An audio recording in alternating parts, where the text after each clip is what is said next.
Hey, what's going on, guys, and welcome back to another video. So according to the leaks, we are going to have a new playtest for Battlefield 6 this weekend. Now, we don't really know what it's going to put in test. Actually, we don't really know what the approach to this one is, but we do know a few things based on the leaks, which in my opinion just seems legit because nobody really wants to lie about something like this. We have a date, we have a time, and we also know that there are going to be some new players from North America coming into the game. They are being invited as well. So apparently people from North America wouldn't be able to play for the first playtest, but now they're going to be invited. Also, we're going to talk about some statistics from the previous playtest that are, in my opinion, somewhat interesting. We're going to talk about why EA is still keeping things secret, and probably about some features that they are adding to the game that might really not be actually worth it. And those are the things that we're going to talk about. So before we start, go down in the comment section, let me know what you think about EA actually making things hard for the community by keeping things secret when they can actually just announce things before getting started, tell people to check their inboxes, tell us what the playtest is going to put to test and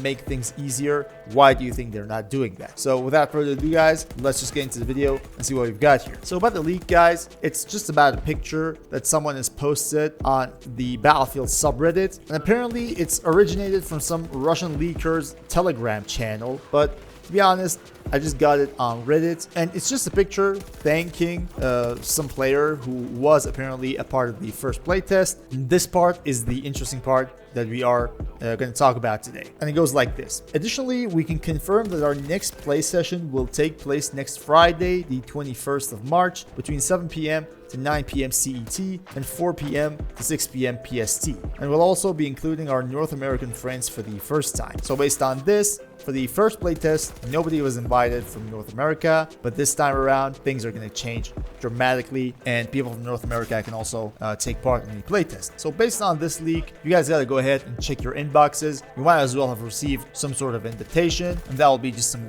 good news for you. However, in my opinion, things are not really so complicated for EA right now, but they are making things complicated for the community. You guys probably know about the first playtest. Only hours after the first playtest taken place, videos were all over the place. Like, so many videos.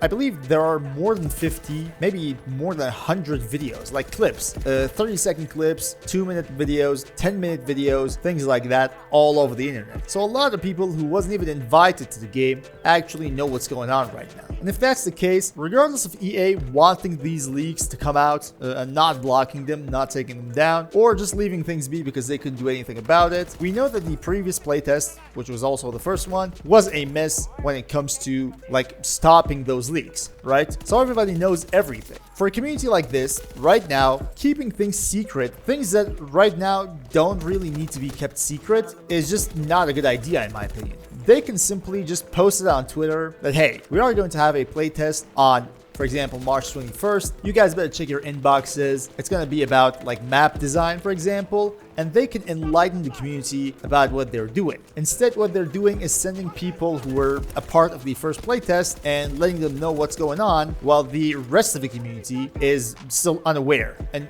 we are actually being aware by leaks like this, right? And as David Serland said, who is the lead producer on Battlefield 6, being invited to this playtest is like winning lottery. The majority of the community are unaware because they have not been a part of this playtest. And in my opinion, that's just crazy. They can easily just announce things and make things easier for content creators and for the community in general, right? But for some reason, they're just not doing that. One more thing that we're going to talk about today are some statistics that came out from the previous playtest, and only one of them is actually interesting. So around 12.5% of the medics actually revived their teammates. And that is not a surprise, actually. You see, this has been always the case in Battlefield games. Like, there are medics running over your dead body without actually even taking a look at you. Completely unaware. They don't even know you're there. I do believe they don't even know what role they have, basically. It's not a surprise, you know? And things are even worse in a game like Battlefield 2042 because the new Battlefield players, those who are actually new to the franchise, are just everywhere on Battlefield 2042, especially nowadays, because I don't really know why. Like, I can't really think of any reason for that. But I've seen so many players, so many new players in 2042, and that's not a big deal, but I'm just saying that, in my opinion, the statistics are even worse in a game like Battlefield 2042. So I'm not really surprised by this. Now, this actually makes you think about some of the like new abilities that you have in this game that we know about, basically. The ability to drag your down teammate to safety and then revive them, you know, that really doesn't make sense anymore. Just by taking a look at these statistics, you know, even without those statistics, it really doesn't make sense because it has always been the common experience on almost any Battlefield game. Medics don't really revive a lot of players. It is really too much for a franchise where medics don't really even revive you to expect medics to drag your injured body to safety and then revive. That, in my opinion, is just ridiculous. And I don't mean it doesn't work, right? I don't mean it shouldn't be in the game. What I mean by it is that people won't use it. And I do think exactly the same about landing roll. Like, yes, we had landing roll on Battlefield 5, but guess what? Nobody used it. Nobody actually did use that. And the number of players who actually did make use of that are basically a huge minority, I would say. Same goes for the dive, in my opinion. Like, yes, we had dive in Battlefield 1942. That's a century ago, okay? Maybe it made sense in that game because I haven't played Battlefield 1942. We don't need to lie here.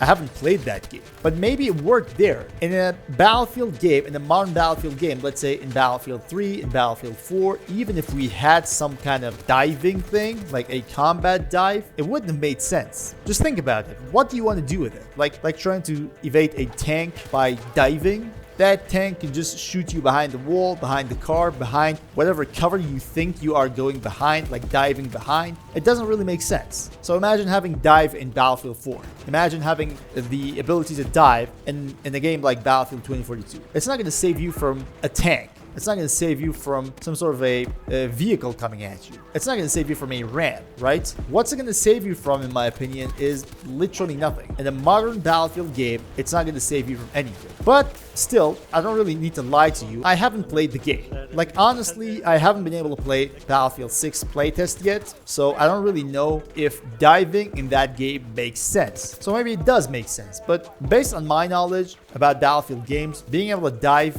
is just something that is going to be useless unless they've done something in the next Battlefield game to make it actually work and make it actually worth doing. So again, when I say something's not necessary, it doesn't mean it's not going to work. What I mean by it is that the majority of players aren't going to use it, just like the landing roll on Battlefield 5. Think about it that way. Like, the landing roll in Battlefield 5 is the perfect example of a ability in the game that's not being used properly by the majority of the player base. So with all that said, I really want to know what your perspective is on these new abilities coming to the game: diving, rolling, being able to drag your down teammate, all those kind of stuff. Do you really think adding some milsim elements to a Battlefield game is a good idea, or you just like it to stay arcadey the way it has always been, or let's say it has been for a long time? Like, even from Bad Company 2, Battlefield has been an arcade shooter, and it really is right now. With 2042, it's, in my opinion, at its peak arcadey style. So we want things to slow down to a level like Battlefield 4 probably, or Battlefield 3. Some people say Battlefield 1, but we don't really want to go that far to become a milsim or having milsim elements. So tell me what you think about all that. Tell me what you think about EA keeping things secret and these leaks just keep coming out. I want to know what your perspective is, so let me know that, and we're gonna have a conversation down there about how things are about the next Battlefield game. Thank you all guys for watching. Hope this video is helpful, and until next time guys,